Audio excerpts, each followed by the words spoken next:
Insiden saling tembak yang terjadi di rumah dinas Kadif Propam Polri Irjen Verdi Sambo mulai tersingkap. Namun, publik menuntut kasus ini diungkap serta diselesaikan secara tuntas. Pasalnya, sejak awal kasus ini muncul, rasa keingintahuan publik begitu tinggi. Logika-logika dan tanda tanya publik perlu dijawab dengan penanganan dan pengusutan kasus hingga terang benderang. Di pihak lain, keadilan bagi korban harus dipenuhi. Terlebih, keluarga Brigadir J menduga ada yang tidak wajar dari kematian putranya. Tim kuasa hukum keluarga Brigadir J Senin kemarin melapor ke Bareskrim Polri. Terdapat 3 pasal yang dilaporkan terkait pasal pembunuhan berencana dan penganiayaan yang menyebabkan tewasnya seseorang. Keluarga menduga kematian Brigadir J bukan hanya perbuatan Baradae, melainkan lebih dari 1 orang. Keluarga menemukan adanya kejanggalan. Pihak kuasa hukum menunjukkan kepada awak media sejumlah luka di wajah dan tubuh Brigadir J. Tim kuasa hukum juga membawa sejumlah barang bukti, seperti percakapan elektronik antara Brigadir J dan keluarga, beberapa jam sebelum kejadian. Juga diatur dalam Undang-Undang ITE. Jadi percakapan elektronik atau surat elektronik itu termasuk sebagai bukti. Di Magelang itu dia dalam rangka mengawal Kadif Propam, kemudian mengawal istrinya dan mengawal anaknya yang sedang sekolah Taruna Negara di sana. Kapolri Jenderal Listio Sigit Prabowo telah membentuk tim khusus untuk mengusut peristiwa penembakan Brigadir J oleh Baradae. Tim khusus yang dipimpin Wakapolri Komjen Gatot Edi Pramono bekerja dengan turut melibatkan Kompolnas dan Komnas HAM. Pembentukan tim tersebut diharapkan dapat menjawab keraguan publik atas penanganan kasus, mengingat banyak informasi liar yang beredar ihwal kasus polisi tembak polisi tersebut. Kapolri pun memutuskan untuk menonaktifkan sementara Kepala Divisi Profesi dan Pengamanan Irjen Verdi Sambo. Keputusan ini diambil agar proses penyelidikan yang tengah berlangsung dapat dilakukan secara objektif, transparan, dan akuntabel. Dan ini tentunya juga untuk menjaga agar apa yang telah kita lakukan selama ini terkait dengan masalah komitmen untuk menjaga objektivitas, transparansi, dan akuntabel. Latar belakang tewasnya Brigadir J memang penuh misteri. Kasus ini tidak hanya menyangkut nyawa, namun nama baik institusi Polri serta keadilan bagi keluarga besar almarhum Brigadir J.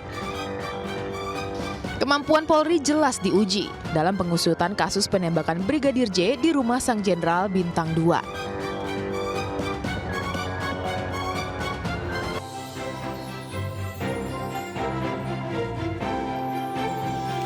Pemirsa, Kapolri memutuskan untuk menonaktifkan Irjen Pol Verdi Sambo dari jabatannya sebagai Kadif Propam Polri, buntut dari pemeriksaan yang sedang dilakukan oleh polisi atas kasus penembakan yang dilakukan Baradae terhadap Brigadir J di rumah dinas Verdi Sambo. Sementara tim kuasa hukum keluarga mengungkapkan sejumlah kejanggalan atas kematian Brigadir J. Saya Ajar Turatma, Anda menyaksikan MNC News Prime.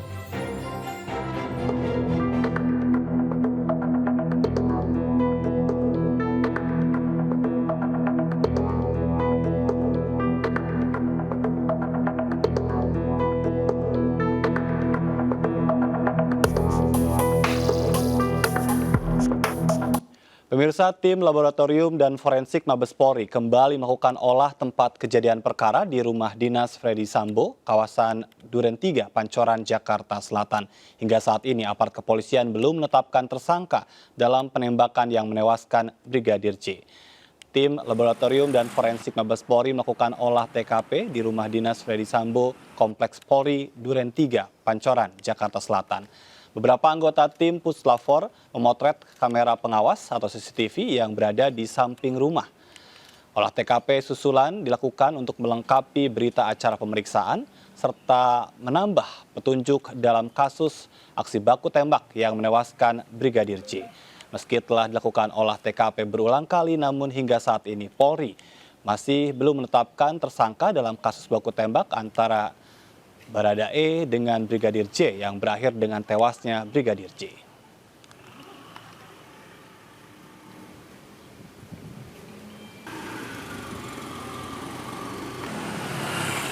Sementara itu, istri dari Kadipropam Polri dan juga Baradae mengajukan permohonan perlindungan ke Lembaga Perlindungan Saksi dan Korban LPSK. Pihak LPSK mengaku masih akan mendalami permohonan yang diajukan oleh keduanya. Wakil Ketua LPSK, Edwin Partogi, membenarkan bahwa istri dari Irjen Pol Verdi Sambo, yakni Putri Cendrawati, dan juga Baradae telah mengajukan permohonan perlindungan kepada LPSK. LPSK telah meminta keterangan secara langsung kepada Baradae, sedangkan untuk istri dari Kadipropam Polri belum bisa dimintai keterangan lantaran kondisinya yang masih terguncang. Proses pendalaman akan berlangsung selama 30 hari, namun keputusan nantinya juga akan tergantung dari kooperatif tidaknya para pemohon. Lalu sudah melakukan wawancara dengan Baradae dan kemudian istri Pak Kadipropam juga sudah mengajukan permohonan perlindungan ke LPSK. Ada potensi diterima atau ditolak di pimpinan LPSK. Jadi itu masih proses pendalaman di LPSK untuk perlindungan seperti apa yang akan diberikan.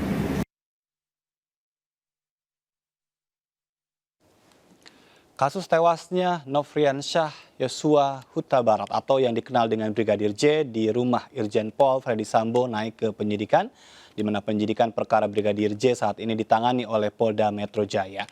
Kepala Divisi Humas Mabes Polri, Dedi Prasetyo, menyatakan kasus telah naik ke penyidikan sesuai dengan arahan Kapolri. Kasus adu tembak antar polisi ini ditangani Direktorat Kriminal Umum Polda Metro Jaya. Sebelumnya, Kapolri telah membentuk tim dalam kasus penembakan yang terjadi di rumah dinas Irjen Pol Verdi Sambo. Kapolri juga telah menonaktifkan Irjen Pol Verdi Sambo sebagai Kadipropam. Kasus penembakan di rumah dinas Verdi Sambo menarik perhatian Presiden Joko Widodo. Presiden meminta kasus ini diusut tuntas. Jokowi pun meminta proses hukum dilakukan agar tidak boleh ada yang dilindungi. Ya, proses hukum harus dilakukan. Ya.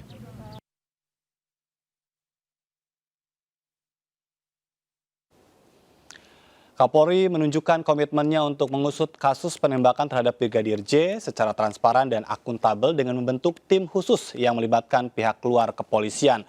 Akankah misteri penembakan polisi terhadap polisi di rumah Jenderal Bintang 2 itu terang benderang? Apa yang penting dilakukan oleh Polri dalam mengarungi babak baru kasus penembakan Brigadir J? Sudah bersama kami di studio Sugeng Teguh Santoso, Ketua Indonesian Police Watch. Apa kabar? Kabar baik. Terima kasih Pak Sugeng sudah hadir. Dari keterangan demi keterangan, apa yang dilihat oleh IPW dari progres ya pengungkapan kasus tewasnya Brigadir J ini? Ini kan kalau dipetakan ada dua kasus nih ya. Kasus dugaan pelecehan dan pengancaman yang berakhir dengan ditembaknya Brigadir Yosua ini, Ya. tembak ya.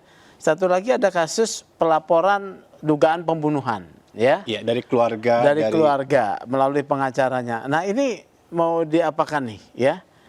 Nah tim gabungan menurut saya harus menangani semuanya, ya semuanya harus ditangani oleh tim gabungan. Saya juga tidak tahu. Ternyata kasus ini kan dari Polres Jakarta Selatan ditangani oleh Polda Metro. Iya. Artinya tim gabungan tidak melakukan penyelidikan atau penyidikan. Melakukan mungkin koordinasi saja, ya. Koordinasi kemudian penyidiknya tetap di kepolisian.